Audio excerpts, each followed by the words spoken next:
Hugues a 22 ans lorsqu'il fait un accident vasculaire cérébral la nuit dans sa chambre.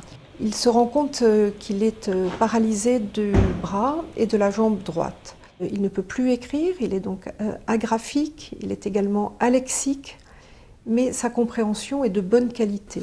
Il était étudiant ingénieur en automobile et son but était de travailler dans la construction automobile. Dans ce type d'aphasie, on sait que c'est très long. On sait que le travail est considérable et nous avons décidé de le prendre tous les jours en rééducation, donc 5 fois par semaine, et ce pendant plusieurs années. Est-ce que vous pourriez lire ces quelques nombres, Hugues ?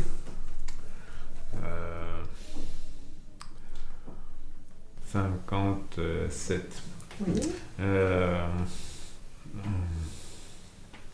À ce moment-là, c'était très difficile d'envisager de pouvoir trouver une société qui puisse le recruter. J'ai tout de suite proposé d'accompagner Hugues à ses premiers rendez-vous. Le but étant de montrer qu'Hugues avait d'excellentes capacités, malgré son trouble du langage et oral et écrit, et que ces capacités lui permettraient de surmonter ses difficultés. Manque de mots, tout ça, les gens très un peu une gêne vraiment très prononcée. Pour qu'il puisse travailler avec l'équipe, on avait en effet prévenu l'équipe de son handicap. L'équipe l'a très bien pris. Il n'y a pas eu d'inquiétude outre mesure. C'était juste savoir ce qu'il fallait faire ou dire pour ne pas le vexer ou le braquer. On a mis en place une formation au titre de la sensibilisation du handicap qu'on a donc présenté aux hiérarchiques directs et aux collègues proches. Surtout le site qui nous a aidés avec l'assistante sociale, avec le chef d'établissement. Donc il y a eu des réunions qui ont été montées. On a eu une aide physique pour avoir un bureau, pour implanter son bureau, avoir une assise particulière. Il avait besoin d'un siège particulier qu'on a pu avoir assez rapidement, une souris spécifique. Et un ordinateur aussi adapté avec des logiciels spécifiques pour traduire la parole en écriture. Il a donc été engagé comme technicien supérieur. Le rêve d'Hugues est de rattraper un niveau d'ingénieur. C'est quel numéro ? On a adapté certains de nos travaux pour justement utiliser ces compétences que tous les autres techniciens n'ont pas automatiquement, tout le moins pas au même niveau. Et donc il a pu travailler avec ces compétences-là pour nous aider sur des maquettages ou sur des véhicules qui sont en cours de développement et qui sortiront dans le futur. Et je me souviendrai toujours de la tête d'un ingénieur qui m'a dit « mais comment il fait ?»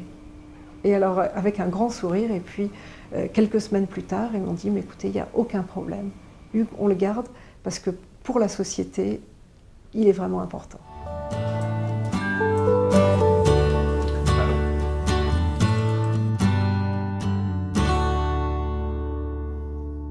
J'ai eu mon AVC il y a presque 5 ans. Mes collègues le lundi matin, ne me voyant pas arriver, se sont inquiétés et ont cherché les contacts personnels qu'ils avaient, donc qui étaient soit des amis dans d'autres agences événementielles, soit de ma famille. On même regardé sur Internet pour trouver les gens qui habitaient à côté de chez moi, afin de les alerter et de prendre de mes nouvelles. Donc nous, on a tout de suite réagi, on a fait jouer nos connaissances en commun et on a découvert le pot aux roses un peu tard, mais au moins, heureusement qu'on a été solidaires là-dessus parce qu'on l'a trouvé au bon moment. Au bout d'1 an et demi, je n'étais pas sûr d'avoir les capacités nécessaires pour assumer toutes les tâches qui allaient m'être demandées. La visite de reprise est juridiquement obligatoire au bout d'1 mois d'arrêt, donc il l'aura.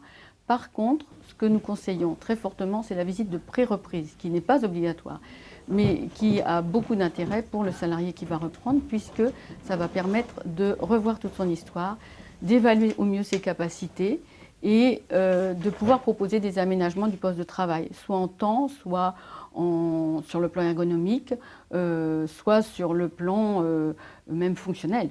J'ai remis un pied dans la pression tout de suite, dès la reprise du travail. La charge de travail a été assez importante, c'est-à-dire que les collaborateurs, quel que soit le niveau hiérarchique qu'ils avaient, considéraient un petit peu que j'étais capable de fournir autant de travail qu'une personne presque à plein temps, alors que j'ai repris au départ avec 2 demi-journées par semaine. Il a fallu 6 mois pour qu'il y ait une constatation de ma part et de la part de ma hiérarchie que ce n'était pas le bon poste pour la bonne personne. Pour que le poste de Xavier puisse être créé, je lui ai vivement conseillé qu'il se déclare en tant que travailleur handicapé pour qu'il puisse donc obtenir un poste en adéquation par rapport à ses nouvelles compétences et un poste également à mi-temps. Est-ce que mes collègues comprennent vraiment tous les problèmes que j'ai eus et surtout que j'ai encore, parce qu'il me reste pas mal de CKL, il me reste pas mal de problèmes, etc. Et c'est les choses que moi je vis au quotidien. Mais vous savez, le handicap, c'est pas que quelque chose de visible, c'est pas que quelqu'un qui est en fauteuil roulant. Ça peut être quelqu'un qui a des difficultés qui ne se voit pas.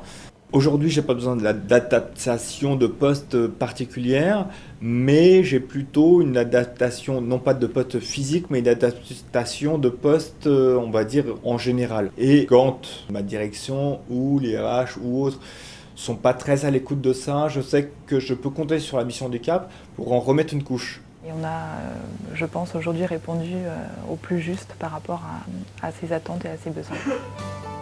Ce qui est positif, c'est d'avoir repris le travail parce que ça permet de se sentir socialement intégré.